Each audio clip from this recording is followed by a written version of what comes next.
ሰሞኑን መነጋገሪያ ከሆነው ከእፎይ ጉዳይ ጋር በተያያዘ የተወሰነ ነገር ለማለት ነው የመጣሁት። እንግዲህ ይሄ ከሐሰተኛ ንግግር፣ ከጥላቻ ንግግር፣ የሌላን ሃይማኖት፣ ባህል እና እምነት ካለማክበር ጋር በተያያዘ በጣም በርካታ ቪዲዮ ነው የሰራሁት። ወደኋላ ሄዳችሁ ልትመለከቱት ትችላላችሁ። እንግዲህ በእፎይ ጉዳይ እፎይ ምንም ይበል ምንም የሃይማኖት ተከታዮች ነቢዩ መሐመድን በተመለከተ የተባለው ነገር ተገቢ አለመሆኑን በማንሳት በጣም አስቆጥቷቸዋል፣ ተቆጥተዋል። ይሄ ብቻ የተባለው ነገር ስህተት ለመሆኑ እንደ አንድ ማሳያ ልንወስደው እንችላለን። የተባለው ነገር ትክክል ነው፣ ትክክል አይደለም የሚለውን እንደ አንድ መመዘኛ ልንወስድ እንችላለን። በኋላ ደግሞ የተባለው ነገር በትክክል እንዴት ነው የተገለጸው የሚለውን በማየትም የነገሩን ተገቢ አለመሆን ለማየት እንችላለን። እንግዲህ ይሄ ወንጀል ነው ወይ? ከህግ አኳያ እንዴት ይታያል? ደጋግሜ ስላወራሁት እሱን ባጭሩ ብቻ ብዬ ልለፍ። የሌሎችን ሰዎች ሃይማኖት ማንቋሸሽ፣ የሌሎችን ሰዎች የተከበሩ ሰዎች አይደሉም። ይሄ ነዋያተ ቅድሳት የሚባሉት ቅዱሳን እቃዎች የሚባሉት እነሱ እንደ የተከበሩ ነገሮች፣ እንደ ቅዱሳን ነገሮች የሚቆጥሯቸውን ነገሮች በሙሉ ማንቋሸሽ እና መስደብ ወንጀል ነው። እሱ ሳይሆን ጉዳዩ ይሄ ነገር ለምንድን ነው በዚህ ልክ እየተስፋፋ ያለው? ለምንድን ነው ሊታረም ያልቻለው? ለምንድን ነው ከእንደዚህ አይነት ነገሮች ጀርባ እያንዳንዱን ነገሮች ስንፈትሽ ከጀርባ በሺዎች የሚቆጠሩ በሚሊዮን የሚቆጠሩ ሰዎች ያሉት? የሆኑ ሰዎች በሆነ ነገር ላይ ማንቋሸሽ ተግባር ሲፈጽሙ እነሱን የሚደግፉ በሚሊዮን የሚቆጠሩ ሰዎች አሉ። ምንም አጠራጣሪ አይደለም። ይሄ ማለት አደገኛ ነው ማለት ነው። ይሄ አሁን ከዚህኛው የሰዎችን ሃይማኖት አንቋሸሻችሁ ከሚለው ነገር ከፍ ብሎ ሄዶ የሰው ህይወትን ማሳጣት፣ ንብረትን ማውደም፣ የእርስ በርስ ግጭት መፍጠር ወደሚባል አደገኛ ነገር ሊያድግ ይችላል። ስለዚህ የሃይማኖት ክርክር የምናደርግ ሰዎች በምንከራከርበት ጊዜ ካፋችን የሚወጣው ቃል የታረመና ሌላውን ሰው በምክርና በሀሳብ ልውውጥ ለማሳመን የሚደረግ ጥረት እንጂ መሆን ያለበት ያንን ሰው በማንቋሸሽና በማዋረድ ወይም የዛ ሰው እምነትና አስተሳሰብ የሆነውን ነገር በማዋረድ አይደለም ሊደረግ ወይም ሊከወን የሚገባው። የዛን ሰው የሆነውን ነገር በማዋረድስ ያንን ሰው ማምጣት ይቻላል ወይ? በእርግጥ እንደ አንድ ሃይማኖተኛስ ጉዳዩን ከተመለከት ነው ሃይማኖተኝነታችንስ ይፈቅድልናል ወይ? ሌሎችን ማንጓጠጥ፣ ለሌሎች ክብር አለመስጠትስ ሃይማኖታችን የሚፈቅድልን ነገር ነው ወይ?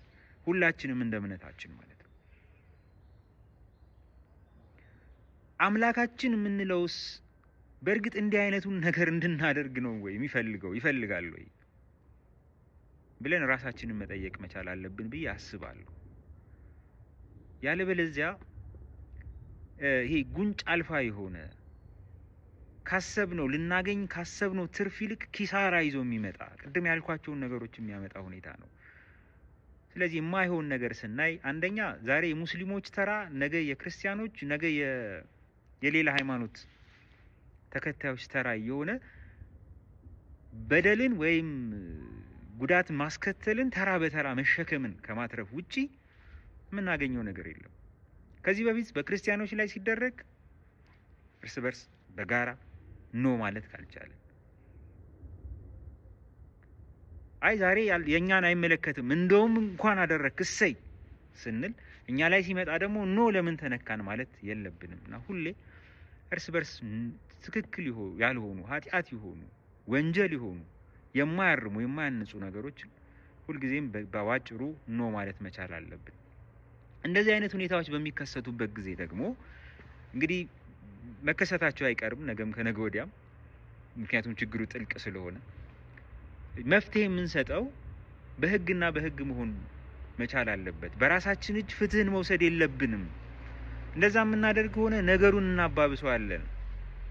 ስለዚህ በስሜታዊነት በቁጣ ወይም ደግሞ ከነገሩ መበደል የተነሳ ይህን ነገር በራሳችን እጅ ለማከናወን መሞከርም አደገኛ ነው የሚሆነው።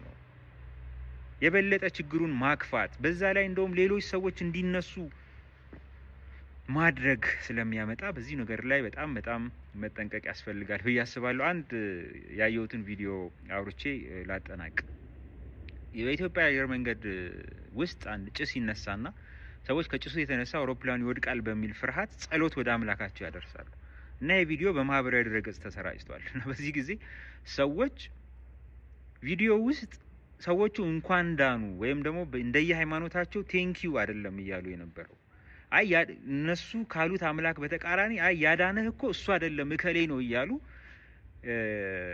ይሄ ርካሽ የሆነ የሃይማኖት ትርፍ ለማግኘት አይደል ፖለቲከኞች ይላሉ አይደል ርካሽ የሆነ የፖለቲካ ትርፍ ለማድረግ ተብሎ የተደረገ ነው የሚሉት አይነት ሃይማኖትም ላይ እንደዚህ አይነት ነገሮች አሉ። እና አንዳንዴ ስለ ሃይማኖታችን የምናወራው ከሃይማኖታችን ቀናይነት የተነሳ